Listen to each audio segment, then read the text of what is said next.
Welcome to The Real News. I'm Lynn Fries in Geneva.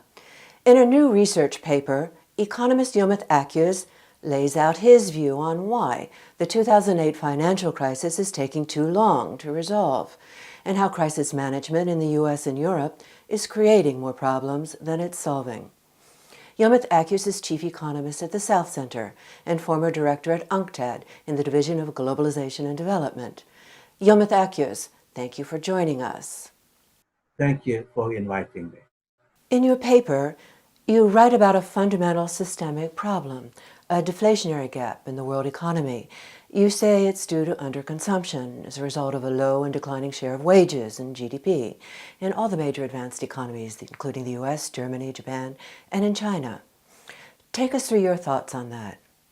Well, the world economy is suffering from underconsumption, lack of effective demand, largely because the workers, the large majority of working population, cannot really afford the goods and services they are producing. In fact, their purchasing power relative to what they've been producing has been falling because the share of wages in GDP has been falling.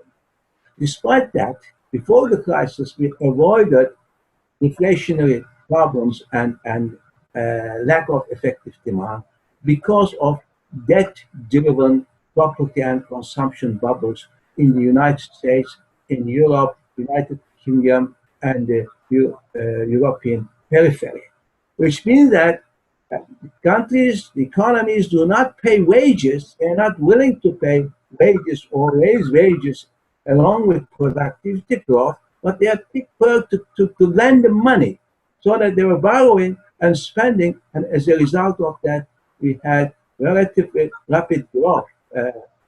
And this actually resulted at the end in growing trade imbalances, growing financial fragility, because most of these people didn't have the debt servicing capacity needed, and eventually we had the subprime bubble bursting in the United States and the bubble bursting in the UK and the European periphery.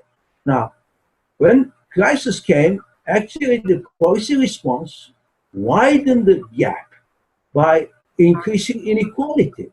Talk more about fiscal policy and post-crisis recovery in the US and Europe.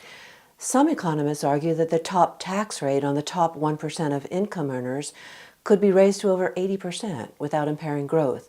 What's your take on that? Top 1% actually got the entire increase in income in the United States since 2009. And in fact, the share of the rest of the population has been falling. So inequality is increasing in Europe too because of the austerity policies. So we have actually even a bigger deflationary gap because the workers are unable to afford goods and services that they are producing.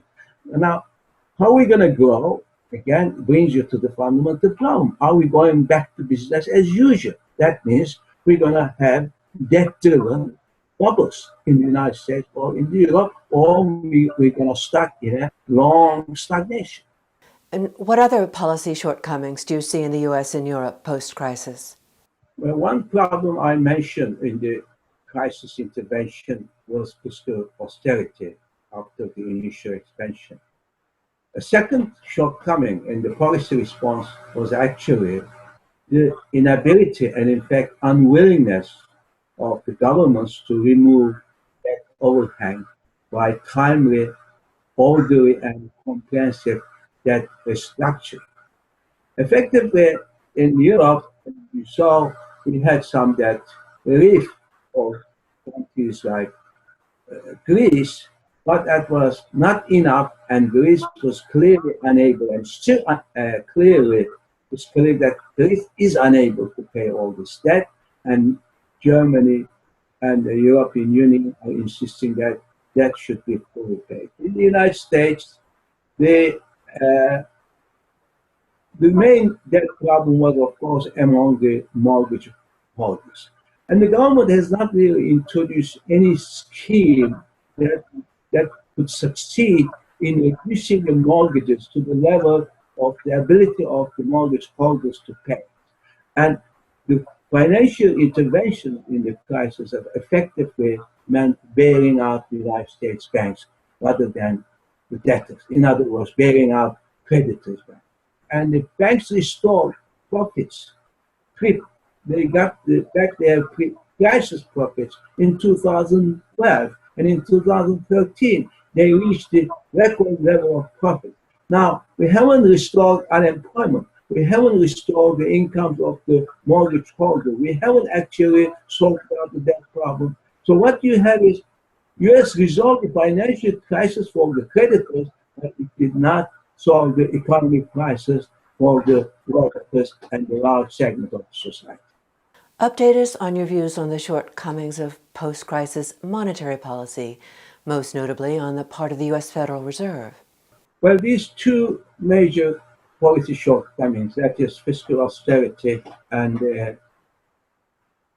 reluctance to remove that overhang through proper restructuring, meant excessive reliance on monetary policy, with the central banks going to uncharted water, particularly in the United States, and buying large amounts of long-term bonds, both private and government, and cutting interest rates to very low levels historically. Now, this policy has actually helped a bit in terms of lowering the long-term interest rate. There is evidence, and I'm not denying that evidence. And but the problem is that it's not being very effective and in stimulating spending, because the money pumped into the economy either ended up back in the central banks, in the Federal Reserve, as excess reserves of the banking system, or went into speculative activities, into stock market. On top of it, it's created two problems. One for the United States, as I said, US growth is fragile. Fed has not yet tightened policy, and I think Fed is quite unsure what will happen if they start unloading all these bonds that they're holding in their balance sheet, and we don't know what that exit will bring to the Fed. And secondly, before the Fed has even started exiting, markets started pricing in the normalization of monetary policy, and this is why we have a serious problems in the developing world, which have been receiving large amounts of liquidity, money, short-term money, borrowing heavily, particularly their private sector and international markets from 2010 onwards. And we have the first problem of the policy response coming out in the South, I think, but the next problem is going to come out in the United States itself. We're going to continue this conversation.